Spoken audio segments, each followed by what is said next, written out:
Today's big question: why do Israel and Iran hate each other so much? Now, before we get to the big question, first things first, a quick disclaimer.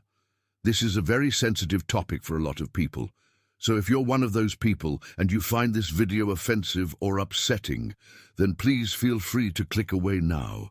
But if you do stick around, I promise to keep things as neutral as possible. Also, this is a simplified version of events. If you want more information, check out the sources. So why do Israel and Iran hate each other so much? Well, it's complicated. There's no one answer that will satisfy everyone. And there are many different perspectives on the conflict, but I'll try my best to summarize both sides of the argument. First, let's start with the basics. Both Israel and Iran are located in the Middle East, and they have been there for thousands of years. They both also share a common ancestor, Abraham.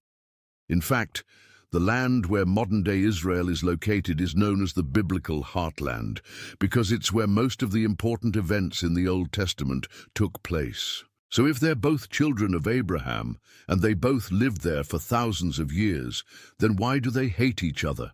Well, to understand their animosity, you have to understand what each side believes. From Israel's point of view, they believe that God promised the land of Israel to them forever.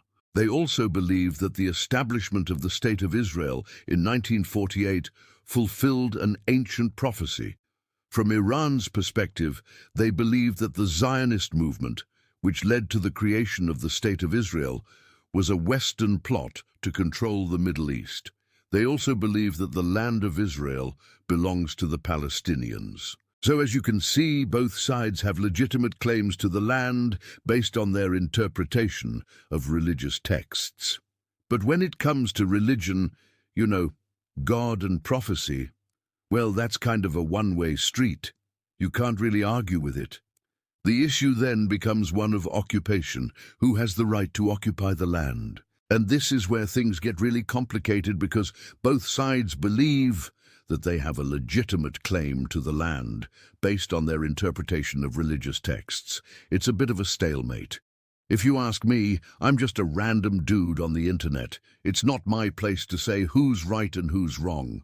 That's for the theologians and the historians to debate. But if you want my personal opinion, I think it's time for both sides to sit down, come to a peaceful resolution, and put this whole thing to bed.